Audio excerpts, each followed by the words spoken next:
Vamos a hablar ahora de los métodos de preparación de aldehídos y cetonas. Vamos a ver el método de oxidación moderada de los alcoholes, la hidratación de alquinos y la descarboxilación de sales de ácidos monocarboxílicos. En cuanto a la oxidación moderada de los alcoholes, tenemos dos tipos. Uno, que es la oxidación química, que es someter al alcohol a la acción de un agente oxidante, mientras que la deshidrogenación catalítica también consiste en un método de oxidación del carbono carbinólico a grupo carbonilo. Entonces vamos a ver primero la oxidación química, y dijimos que se utilizan agentes oxidantes. Los agentes oxidantes más utilizados son dos. Por un lado, el permanganato de potasio, el dicromato de potasio, en medio ácido sulfúrico.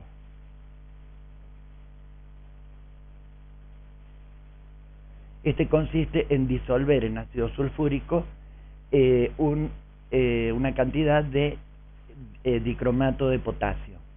Es una reacción muy exotérmica, es peligrosa y es conveniente hacerla con mucha precaución y refrigerando. El otro oxidante es el permanganato de potasio, que nombré recién, y este se puede trabajar en medio ácido, también se puede trabajar en medio alcalino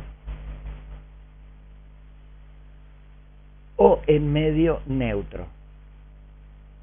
Generalmente se considera en medio neutro o alcalino directamente, debido a que cuando realizamos la reacción en medio neutro, como producto obtenemos un hidróxido, es decir, que el medio se termina alcalinizando al final. Entonces, de estos agentes, el más suave, digamos, y el más usado, por lo tanto, es la mezcla sulfocrómica, es decir, el cromato de potasio disuelto en sulfato, en ácido sulfúrico. Entonces, vamos a ver cómo reaccionan los alcoholes frente a estos oxidantes, específicamente al dicromato de potasio en medio ácido sulfúrico. Los alcoholes, dijimos que se clasifican en primarios, tenemos alcoholes secundarios y tenemos los alcoholes terciarios. Todos dan reacciones diferentes. La oxidación suave o moderada de un alcohol primario nos conduce a la formación de aldehídos. Ya vamos a ver cómo es la reacción. Mientras que la oxidación moderada de alcoholes secundarios me produce cetonas. La oxidación moderada de alcoholes terciarios generalmente no se produce porque se necesitan mayores condiciones de energía, porque supone la ruptura de enlaces.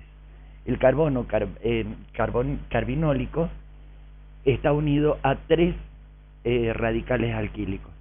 Por lo tanto, debe haber rupturas de enlaces y eso obviamente insume mayor energía. Entonces, estos agentes oxidantes no los pueden oxidar tan fácilmente. Pero sí tenemos una excepción, que es, por ejemplo, el alcohol terbutílico. El alcohol terbutílico sí puede oxidarse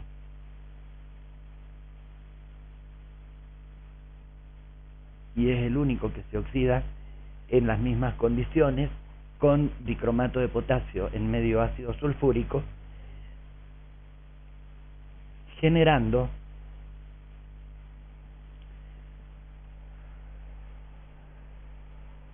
lo que va a sufrir la oxidación acá es el grupo carbinol y se va a oxidar a grupo carbonilo. Es decir, que lo que se me genera es una cetona, que en este caso es la acetona, por el nombre común, o la propanona,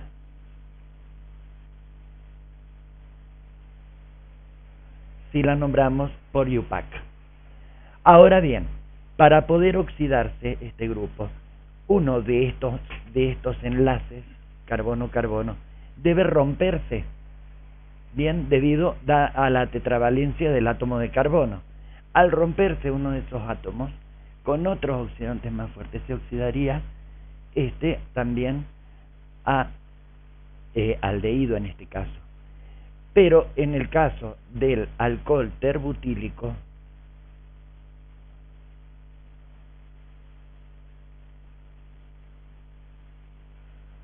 en ese caso el alcohol terbutílico se va a oxidar a anhídrido carbónico. Por supuesto que con un exceso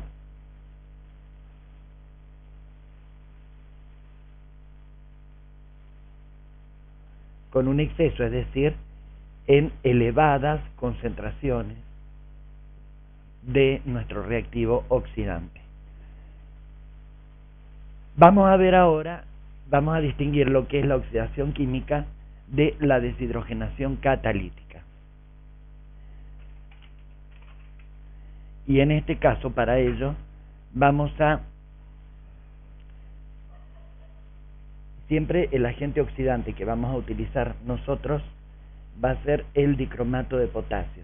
El permanganato de potasio en realidad es un oxidante un poco más fuerte y es mucho más difícil frenar la oxidación, de manera tal que obtenido el aldehído, inmediatamente el permanganato sigue oxidando, continúa con su oxidación, transformándome ese aldehído en un ácido.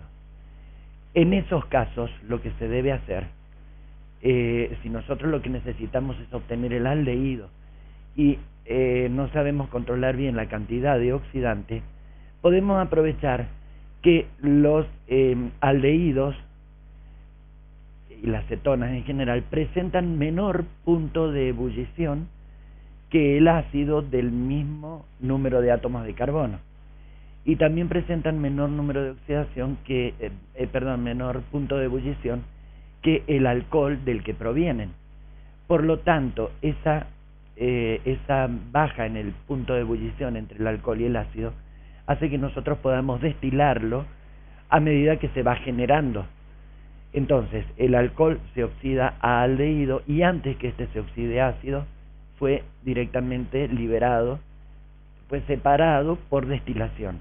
Entonces, al separarse del oxidante, se frena la oxidación del aldehído a ácido. Entonces, vamos a ver, por ejemplo, dentro de lo que es la oxidación química, vamos a ver el caso del ácido del alcohol N-propílico,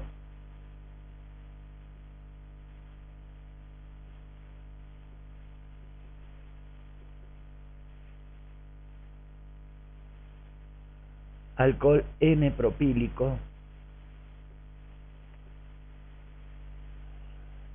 por acción del dicromato. ¿Cómo sería la reacción? Va a reaccionar con el ion dicromato, que es en realidad el oxidante. Bien, y dijimos que lo vamos a trabajar en medio ácido.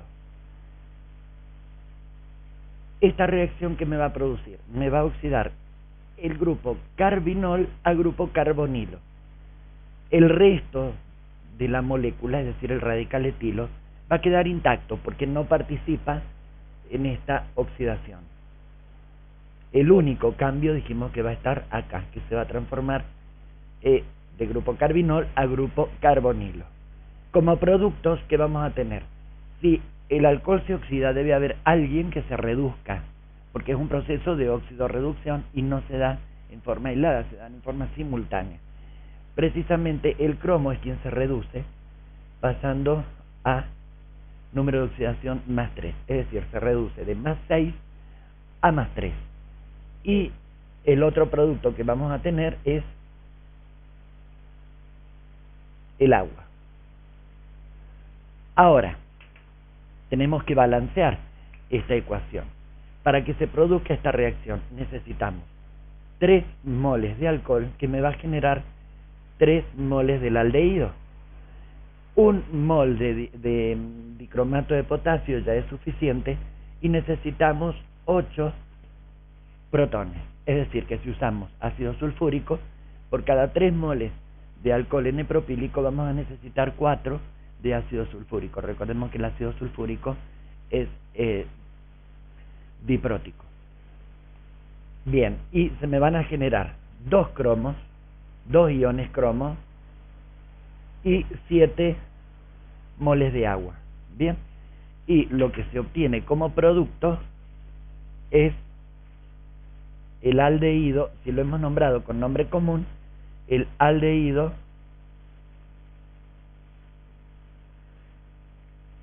tres átomos de carbono propiónico. Si tenemos exceso de oxidante, es decir, si trabajamos con cantidades exactas, medidas del oxidante, bien controladas, la reacción se frenaría acá. Si trabajamos con exceso, ¿qué puede pasar?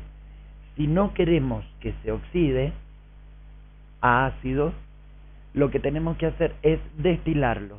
Entonces, a medida que se va formando, lo vamos destilando. Ya dijimos que el aldehído va a tener menor peso, menor punto de ebullición que el alcohol del mismo número de átomos de carbono. Si hubiera un exceso de oxidante, ¿qué pasaría? Este aldehído propiónico continuaría con su oxidación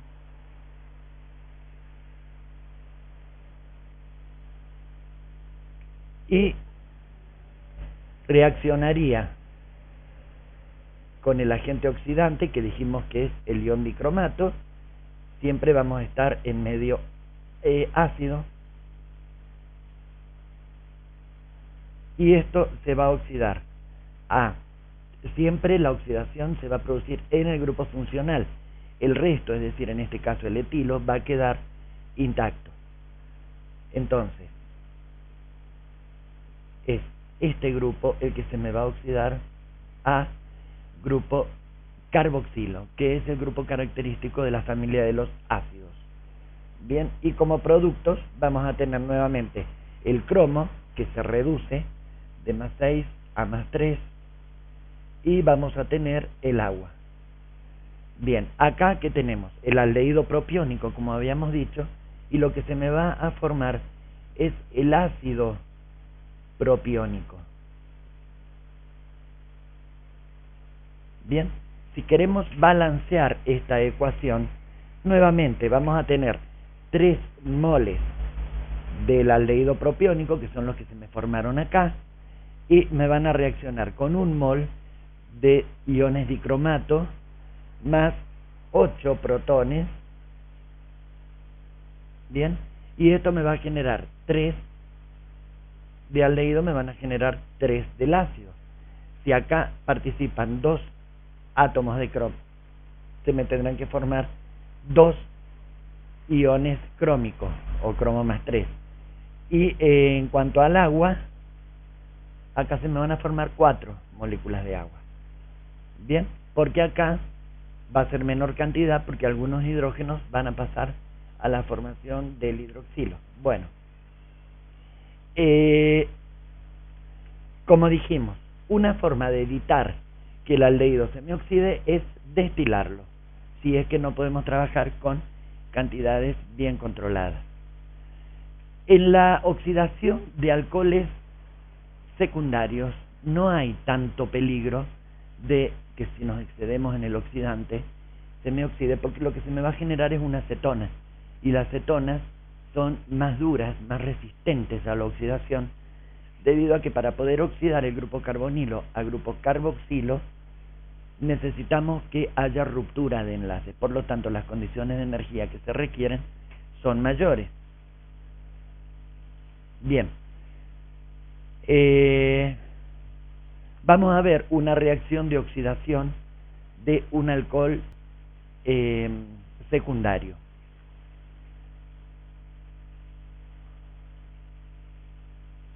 Vamos a ver el caso del alcohol isopropílico. Bien, el alcohol isopropílico reacciona con los iones dicromato en medio ácido, y dale con el hidrógeno, en medio ácido, generando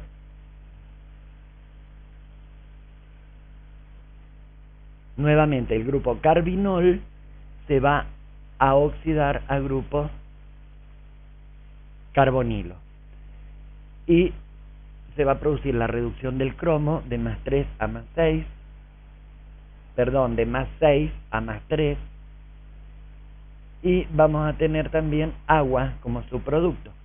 Ahora bien, si balanceamos la reacción, vamos a tener nuevamente 3 moles del alcohol, por lo tanto me va a generar 3 moles de la acetona en este caso.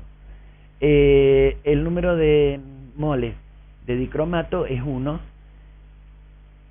por lo cual si un ion dicromato tiene 2 átomos de cromo, se me van a formar 2 iones crómicos como producto. Y los protones que participan acá en esta reacción son 8, lo cual me va a generar 7 moléculas de agua. Bien, todo esto sería siempre con el mismo oxidante, que es la mezcla sulfocrómica. Esto en el laboratorio es muy notorio debido a que el dicromato de potasio que se disuelve en ácido sulfúrico es de un color naranja muy característico, mientras que el ion crómico que se genera en todos los casos es de color verde, también un color verde intenso bastante característico. Entonces nosotros vamos viendo, cuando vamos mezclando, vamos viendo que el líquido que ingresa es naranja e inmediatamente que se pone en contacto con el alcohol cambia a un color verde.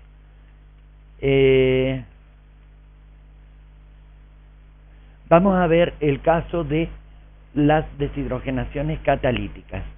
Por ejemplo, el metanol y el etanol, si se los lleva al estado de vapor, los vapores en contacto con un catalizador como puede ser el cobre metálico, sufren la oxidación a aldehídos. Entonces, vamos a ver cuál sería la reacción. En realidad, el cobre, en presencia de oxígeno y por el calor, se transforma en óxido cúprico. Todo esto por acción del calor. Ese óxido cúprico va a reaccionar con los vapores de alcohol metílico o alcohol etílico, generando, supongamos en el caso del alcohol metílico,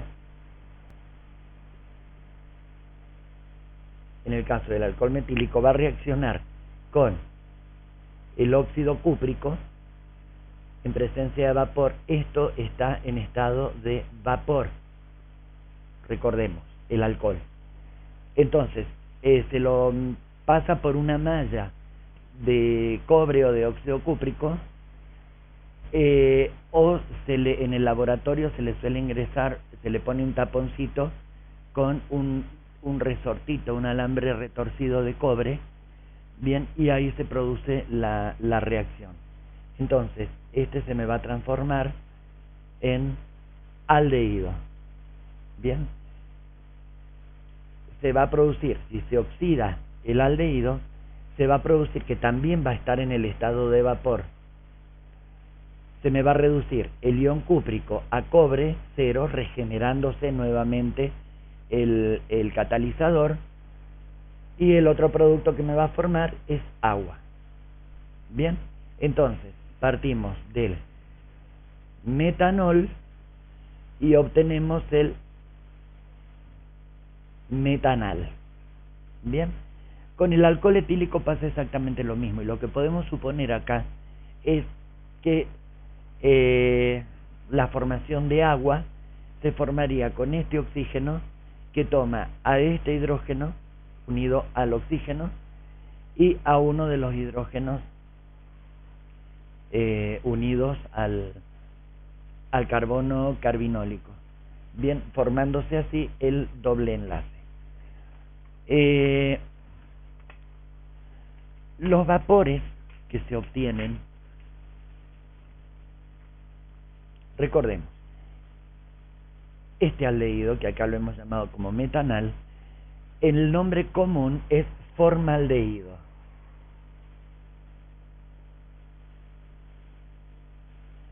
Formaldehído, y lo vamos a tener en cuenta para poder recordar. Estos dijimos que se hace todo en fase vapor, salvo obviamente el catalizador. Por lo tanto, cuando se oxide el metanol, se me va a obtener el formaldehído en estado de vapor. Ese vapor se hace burbujear por agua y se produce una disolución, porque es soluble en agua.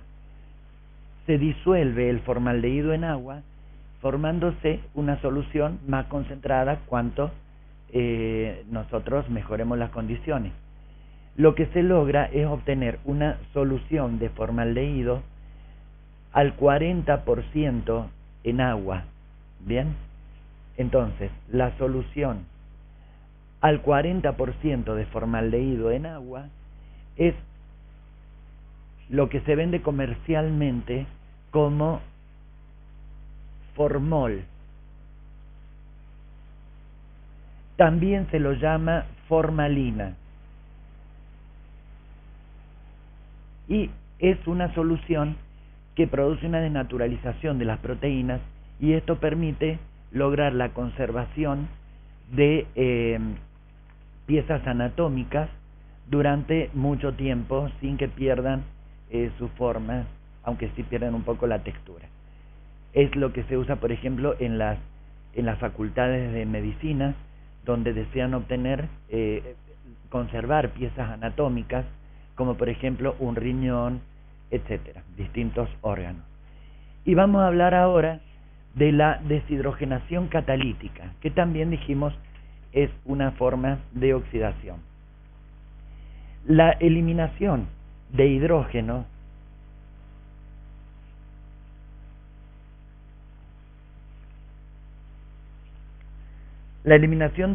de los alcoholes primarios puede llevarse a cabo a nivel, esto que vamos a ver, de laboratorio y también comercial, debido a que los alcoholes que no reaccionaron, que no se oxidaron, vuelven a ser destilados para hacerlos reaccionar nuevamente, para pasarlos por el tubo. ¿Y en qué consiste? Consiste en hacer pasar el alcohol, el vapor de los alcoholes, por un tubo en el cual se encuentra un tubo caliente, obviamente, donde se encuentra como catalizador cobre metálico o plata metálica. En ese caso, lo que se produce es, supongamos que tenemos alcohol etílico, bien, o etanol, y lo hacemos hervir, y sus vapores los hacemos pasar por un tubo en el cual hay mallas de cobre metálico o plata metálica. Por supuesto que todo a elevada temperatura. Acá la temperatura es aproximadamente de 250 grados centígrados. Entonces, el etanol se transforma en etanal.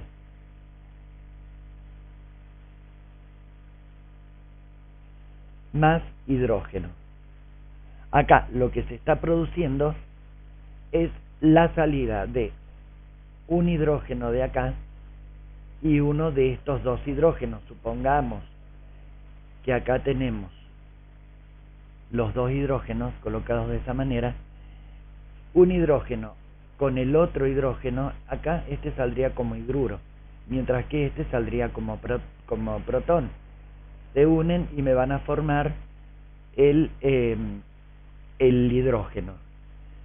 Y este enlace, los electrones de ese enlace van a pasar acá a formarnos el doble enlace entre carbono y oxígeno para generar el etanal.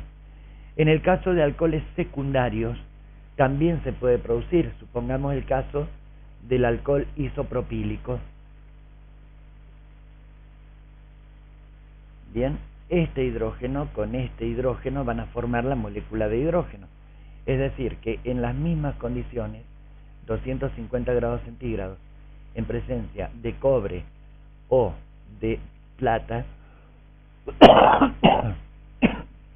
perdón, metálicos, se me va, como vemos, los radicales unidos al carbono carbinólico no reaccionan. Es el grupo carbinol quien se oxida a carbonilo, generándose así, a partir del alcohol isopropílico, se me genera la acetona, y como subproducto me va a quedar el gas hidrógeno. Vamos a hablar ahora de otro método que consiste en la hidratación de alquinos. La hidratación de alquinos se produce en solución acuosa de un ácido diluido, que generalmente se usa el ácido sulfúrico, es decir, que lo vamos a hacer transcurrir a esta hidratación en una solución ácida diluida, y en la cual se usa como catalizador el sulfato mercúrico. Entonces vamos a ver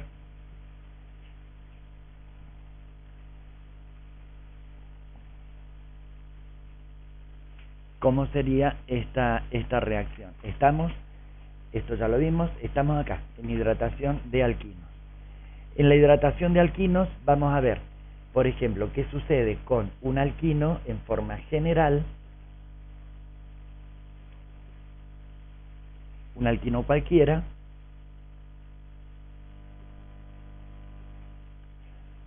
lo que va a adicionar es agua. Al agua sabemos que se va a separar en un protón y en un oxidrilo.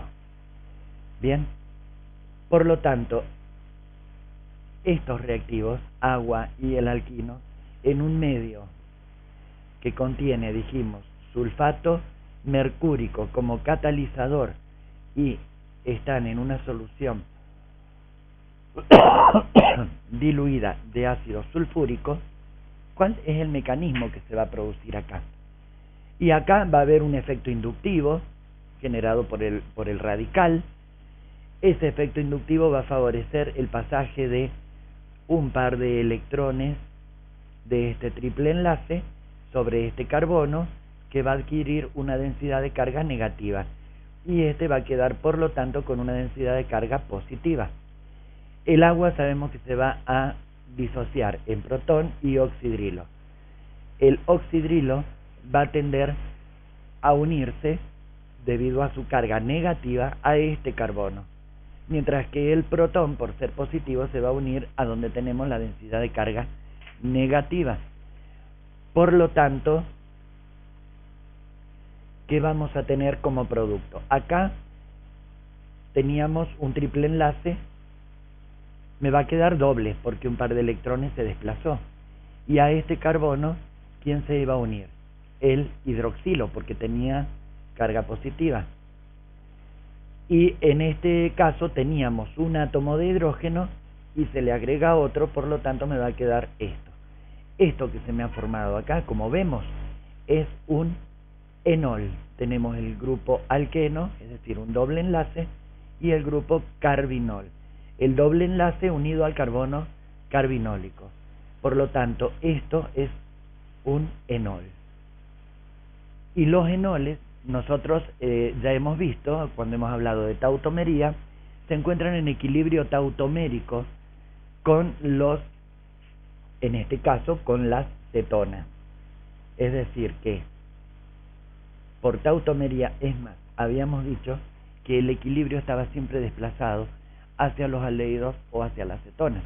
Es decir, que el desplazamiento va a ser mayor hacia las cetonas correspondiente. donde acá, ¿qué es lo que va a pasar? El hidrógeno se va a desprender, el oxígeno va a quedar con un par de electrones, ese par de electrones va a venir acá para formar el doble enlace, y de este doble enlace va a venir un par de electrones acá, el doble enlace se va a transformar en enlace simple, y este hidrógeno que salió como protón va a buscar esos electrones que se desplazaron, formándose así el grupo metilo. Entonces lo que se va a transformar es en una cetona, y esto, como vemos, es una reacción general que se puede dar para cualquiera de las cetonas. Como vemos acá, si bien yo hablé de desplazamientos por el efecto inductivo, el mayor desplazamiento va a ser hacia este carbono, también podemos acá hablar de la regla de Markovnikov, es decir, donde tenemos el doble enlace, la parte negativa de la molécula se va a adicionar sobre el carbono menos hidrogenado, que en este caso entre los dos es este. Es decir, que se cumple también la regla de Markovnikov. Bien, y este método generalmente es un método para la obtención de cetonas más que para el de aldehídos. Pero cuando el alquino es el acetileno, por esta misma reacción, también en presencia de sulfato mercúrico en medio ácido sulfúrico diluido, lo que se me va a formar acá es este enol.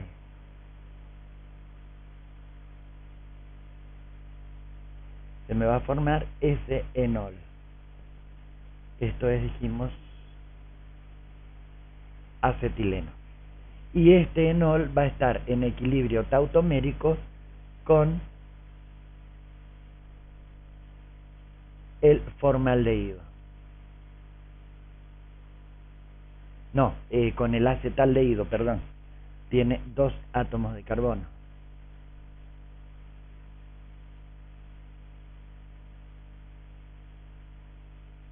Con el acetaldehído.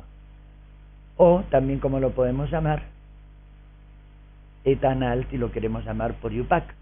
Entonces, como vemos, este método de hidratación de alquinos es más bien específico para la formación de alquinos, pero cuando de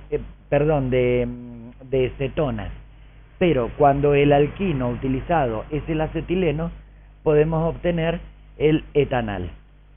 Bien, y luego tenemos otro método que es la descarboxilación de sales de ácidos monocarboxílicos.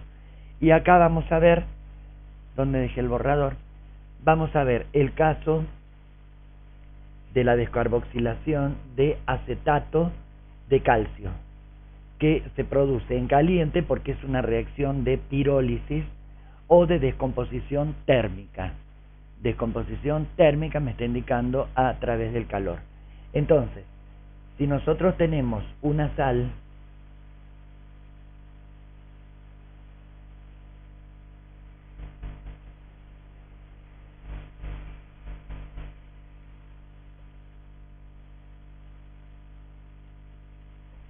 esto que vemos acá es el acetato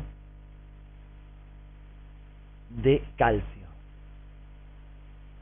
El acetato de calcio, por acción del calor, el acetato de calcio sólido no es necesario diluirlo, sino directamente por la acción del calor, lo que se produce es una ruptura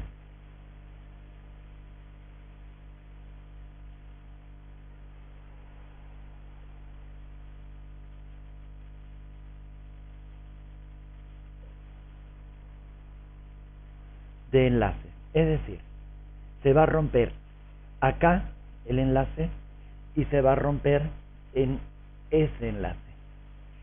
Bien, esto que se me forma acá fíjense la fórmula molecular que tiene: carbono, 3 oxígenos, calcio. Es decir, que lo que se me genera es carbonato de calcio.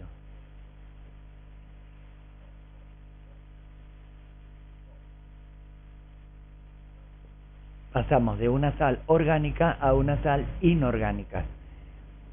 Y de lo que me queda acá, el metilo, que va a quedar solo, y al que se le rompió el enlace, ese metilo va a venir a unirse a este carbono, que es donde se rompió el otro enlace.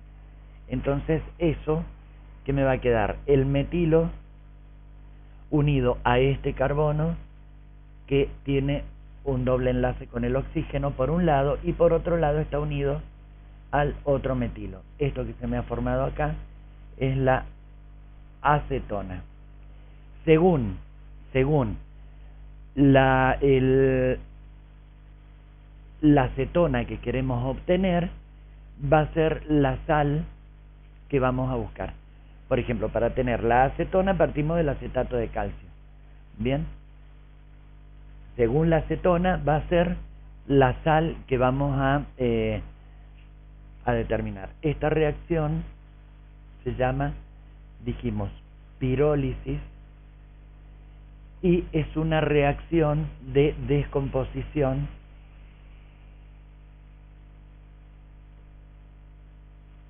térmica. Térmica porque se hace por acción de calor, y una reacción de descomposición porque, si recordamos, cuando en química inorgánica estudiamos las distintas reacciones químicas, habíamos visto que las reacciones de descomposición son aquellas que a partir de un solo reactivo se obtienen 2 o más productos. Bien, con esto terminaríamos la parte de métodos de preparación en laboratorio, algunos habíamos dicho también comerciales, y nos quedaría en el próximo video, vamos a ver lo que son las propiedades físicas y propiedades químicas de aldehídos y cetonas, con lo cual ya terminaríamos el tema. Así que nos vemos en el próximo.